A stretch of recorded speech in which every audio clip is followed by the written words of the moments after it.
everyone, this is Vidisha Chaudhary and welcome back to my channel.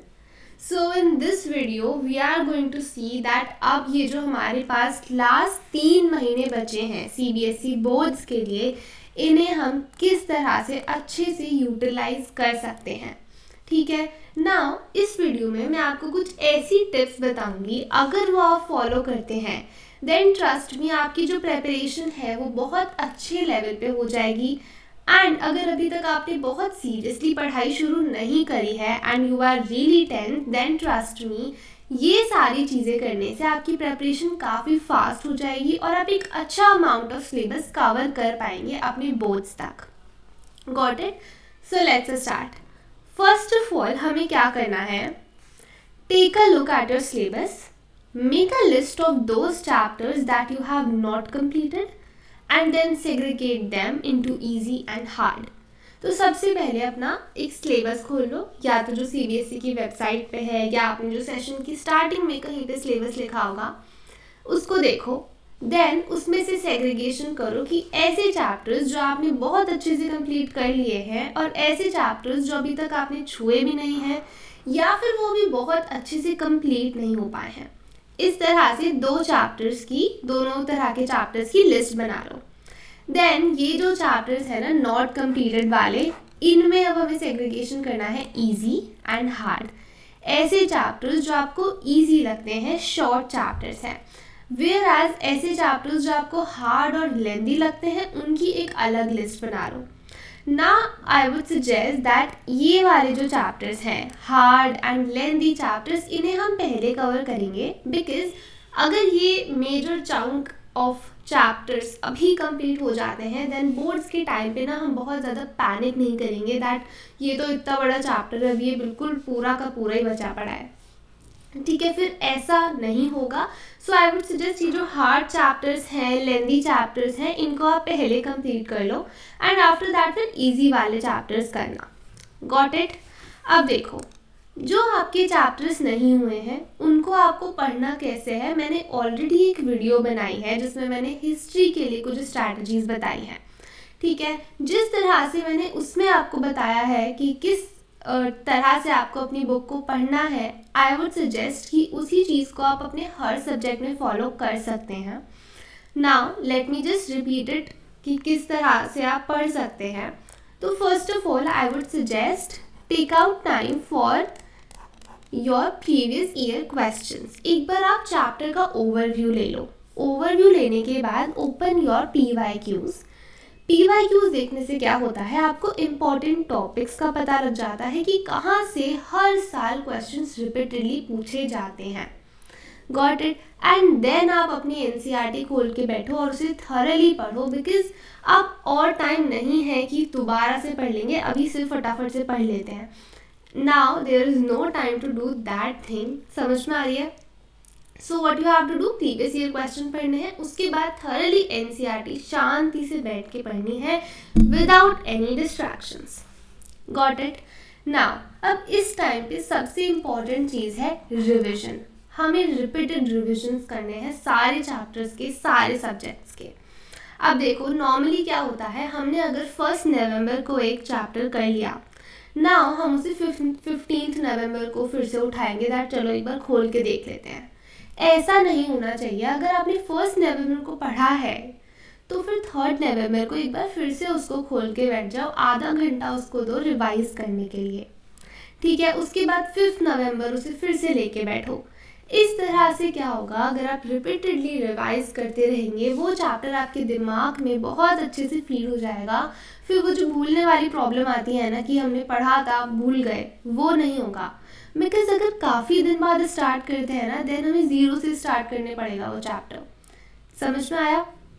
So I would suggest कि आपके जो दिन के घंटे आप डिवाइड करते हो पढ़ाई के लिए, जो लास्ट का 1 से 1.5 घंटा होता है ना उसको रिवीजन के लिए ही रखो. ठीक है, इस तरह से आप कुछ भी भूलेंगे नहीं और आपका टाइम वेस्ट नहीं होगा. Now make short notes and flow charts. Guys very important. इस टाइम पे क्या है ना, जब आप ना रिवाइज करेंगे चैप्टर उस टाइम पे सिर्फ बुक मत पढ़िए, साथ साथ लिखिए भी. किस तरह से, शॉर्ट नोट्स की फॉर्म में. टॉपिक, उसका सब topic, like in very short points कि 1 या 2 पेज में पूरा चैप्टर कवर हो जाए। ये जो शॉर्ट नोट्स हैं आपको बहुत ज़्यादा हेल्प करेंगे बिल्कुल लास्ट टाइम रिवीजन में, और जो हम एग्ज़ाम से लाइक सुबह सुबह रिवाइज करते हैं ना, उस टाइम पे बहुत हेल्पफुल होंगे ये शॉर्ट नोट्स। ठीक है, मोर ओवर ये आपकी अंडरस्टैंडिंग को भी इंक्रीज करेंगे। थोड़ा सा एफर्ट्स लगाना पड़ेगा, बट आई वुड सजेस्ट ये शॉर्ट नोट्स ज़रूर बनाना, don't skip this part. Now flow charts, अगर आप कोई भी चीज़ याद कर रहे हैं या रिवाइज कर रहे हैं, try to learn it through flow charts. कि अगर एक फिनोमेना है, उसकी ये कैरेक्टरिस्टिक्स हैं, so rather than writing it in points, try to make a flow chart kind of this. ठीक है, then write all the characteristics. Got it. अब ये फ्लो चार्ट से क्या होगा, सबसे पहले आपको याद अच्छे से रह पाएगा। दूसरी बात, जब आप एग्जाम में अपना आंसर लिखेंगे ना, तो आपके माइंड जो है वो अपने आप रिकॉल करेगा that let's make a flow chart for this answer. उससे क्या होता है, एग्जामिनर पे काफ़ी अच्छा इंप्रेशन पड़ता है और बहुत सारी इंफॉर्मेशन को कम टाइम में ये कंसाइज फॉर्म में रिप्रेजेंट करता है। ठीक है, so try to make flow charts for the questions. Now dates के लिए, डेट्स नहीं याद रह पाती हैं, सो उसके लिए फ्लैश कार्ड्स बना लो। ठीक है, छोटे छोटे से, you can keep it in your books, जैसे बुक खोलो then just revise the dates. And दूसरी चीज़ आप क्या कर सकते हो, पोस्ट इट आते हैं राइट, तो वो उन पे आप अपनी इंपॉर्टेंट डेट्स लिखो और फिर वॉल पे उनको पेस्ट कर दो। तो आते जाते आपकी जब उस पर नज़र पड़ेगी ना, तो वो माइंड अपने आप रिकॉल करता रहेगा, और बार बार जब वो रिकॉल होगा तो अच्छे से याद हो जाएगा। ठीक है, ये जो है ना, पोस्ट इट अपना दीवार पे लगाना या किसी भी पेपर पे लिख के अपने सामने चिपका लिया, ये बहुत इंपॉर्टेंट टेक्निक है डेट्स याद करने की। ठीक है, ना very important, only refer to NCERT, so don't purchase any kind of reference book, बिल्कुल भी हेल्पफुल नहीं होगा। अगर आपका ध्यान NCERT से कहीं और भटकता है इस टाइम पे, देन आपकी प्रिपरेशन बहुत ज़्यादा स्लो हो जाएगी, एंड रेफरेंस बुक से प्रिपेयर करने की कोई भी ज़रूरत नहीं है, और NCERT इज़ इनफ। ठीक है, now let's move forward. Very important, solve the sample papers and practice previous year questions as much as possible. Very important. जो सैम्पल पेपर आपके रिलीज हुए हैं, ठीक है, इस ईयर के फ्रॉम CBSE, उनको बिल्कुल अच्छे से करके जाना है। ठीक है, थोड़ा सा टाइम निकालो, पेपर का प्रिंट आउट ले लो, और you can just take a PDF from the CBSE website and look at the questions कि कहाँ से क्वेश्चन आए हैं, क्या डिफ़िकल्टी लेवल है, क्या मार्क्स का डिस्ट्रीब्यूशन है। ठीक है, बहुत इंपॉर्टेंट स्टेप है। Apart from this, previous year question, अगर आप प्रीवियस ईयर क्वेश्चन कर लेते हैं ना पिछले 6-7 साल के, ट्रस्ट मी आधी से ज़्यादा प्रेपरेशन आपकी यहीं पे हो जाती है। आई रिमेंबर जो बोर्ड स्टार्ट होने से पहले वाले करीब 15 दिन थे, मैंने उसमें सिर्फ और सिर्फ PYQs पे ही ध्यान दिया था। इससे 2 चीज़ हुई थी, एक तो मेरा जो सिलेबस है वो कंप्लीट हो रहा था, ठीक है, मोर ओवर मैं वो आंसर पढ़ के उसे लिखती भी थी। ठीक है, जितने भी क्वेश्चन थे उनके आंसर्स लिखती थी, तो मेरी आंसर राइटिंग की प्रैक्टिस भी हो गई थी। तो ये जो स्टेप है इसे ज़रूर फॉलो करना, प्रीवियस ईयर क्वेश्चंस बिल्कुल भी छोड़ना मत। ठीक है, now do not miss your pre boards and class test. तो इस टाइम पे प्री बोर्ड्स होते हैं, आपके क्लास टेस्ट चल रहे होते हैं, डोंट मिस देम। कि ये सोचिए कि इनके मार्क्स ऑब्वियसली बोर्ड्स में नहीं लगने वाले हैं, so there is no use of attending them, there is use of attending them. ये ना आपको एक रियलिटी चेक देते हैं, और प्री बोर्ड्स का पूरे सिलेबस का टेस्ट देते हैं, आपको पता लगता है कि आपकी राइटिंग स्पीड क्या है, बिकॉज कई बार होता है ना हमारा पेपर ही छूट रहा होता है। सो प्री बोर्ड और क्लास टेस्ट ज़रूर अटेंड करना, इसमें आप जो भी गलतियां करोगे वो आप बोर्ड्स में फिर नहीं करके आओगे। ठीक है, so don't miss them, practice answer writing exactly. ना अगर आपने पूरा सिलेबस अच्छे से याद कर लिया है, you have a lot of knowledge, you have a lot of information, but आप उसे एग्जाम में अच्छे से प्रेजेंट ही नहीं कर पा रहे हैं, then there is no use of this information. ठीक है, सो आंसर राइटिंग अच्छे से प्रैक्टिस करके जानी है। I have already made a video on how to write a good answer, so you can refer to that video, and trust में अगर आप वो वीडियो देख लेते हैं ना, आपकी आंसर राइटिंग की जो स्किल है वो बहुत डेवलप हो जाएगी। समझ में आया? सो आंसर राइटिंग की प्रैक्टिस हमें करके जानी है. Now make sure you clear your all doubts simultaneously. Exactly. हमें क्या होता है इस टाइम पे जब हम पढ़ेंगे ना तो डाउट्स आएंगे कि ये कैसे वो कैसे. ठीक है, किसी भी सब्जेक्ट में कोई भी डाउट है उसको तभी के तभी क्लियर करो अपने टीचर से, ट्यूशन टीचर से, और you can just drop it in the comment section. I will reply for all your doubts.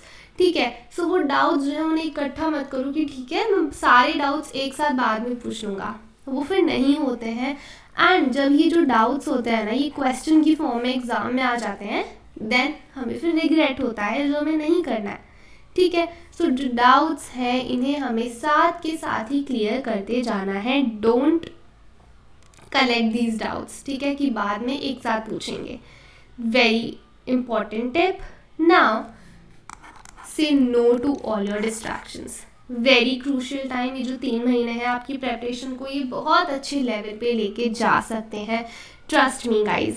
But थोड़ा सा इस टाइम पे अपने माइंड को कंट्रोल करना पड़ेगा. सिर्फ और सिर्फ पढ़ाई पे फोकस करना पड़ेगा. अपनी जो जितनी भी डिस्ट्रैक्शन है, I think one and only distraction जो हो सकती है वो मोबाइल फ़ोन होती है. उसके अंदर काफ़ी सारी चीज़ें हैं. स्नैपचैट है, एक और इंस्टा है, यूट्यूब है, राइट. सो इन सब से थोड़ा सा डिस्टेंस बनाओ, बिकॉज जितना ज़्यादा इन चीज़ों से दूर रहोगे ना उतना अच्छा ग्रेड आपका CBSE के रिज़ल्ट में आएगा. ठीक है, अब इसके लिए क्या होता है थोड़ा सा सेल्फ कंट्रोल डेवलप करना पड़ेगा. नाउ अब क्या होता है, अगर आपका इंस्टा अकाउंट है then try to deactivate it. नहीं है तो वेल एंड गुड. मेरा भी नहीं था, मैंने भी 12th के बाद भी कॉलेज में आके इंस्टा अकाउंट बनाया है. So try to deactivate your insta account, because उस पर रील स्क्रॉल करते करते कब टाइम निकल जाता है आपको नहीं पता लगेगा. समझ में आया? Now very important tip. Do not take too much pressure and take care of your mental health. Pressure बिल्कुल भी नहीं लेना है. I understand, I was the one who was going through this phase last year. No, actually this year only. So pressure बिल्कुल भी नहीं लेना है. ठीक है, आई अंडरस्टैंड, बिकॉज होता क्या है बहुत सारी एक्सपेक्टेशंस होती है, पेरेंट्स की होती हैं, टीचर्स की होती हैं. सो हम थोड़ा सा प्रेशर ले लेते हैं और जिसकी वजह से हमारी मेंटल हेल्थ इफ़ेक्ट होती है. बट ये प्रेशर को ना अवॉइड करने की कोशिश करो, बिकॉज जितना ज़्यादा आप स्ट्रेस लेंगे और स्ट्रेस के अंडर आके पढ़ाई करेंगे ना उतना ज़्यादा आपका रिजल्ट डाउन जाता रहेगा. ठीक है, और अब मैं ये बोलूँगी दैट CUET की टेंशन नहीं लेनी, बिकॉज अगर आप अभी अपने CBSE बोर्ड्स पे फोकस कर लेते हैं ना, दैट इज़ NCERT पे फोकस कर लेते हैं, देन आधे से ज़्यादा प्रेपरेशन आपकी CUET की यहीं पे हो जाएगी. So this is from my side and I hope it helps you. And trust me, अगर ये टिप्स आप फॉलो कर लेते हैं ना आपकी प्रेपरेशन बहुत जल्दी होगी. एक तो बहुत ईजी तरीके से होगी और बहुत स्ट्रेस फ्री प्रेपरेशन होगी. ठीक है, so thank you so much for watching the video and don't forget to hit the like button, subscribe to my channel and press the bell icon so that you can receive the updates of all my upcoming videos. Thank you very much for watching the video. See you in the next video. Till then, take care. Bye bye.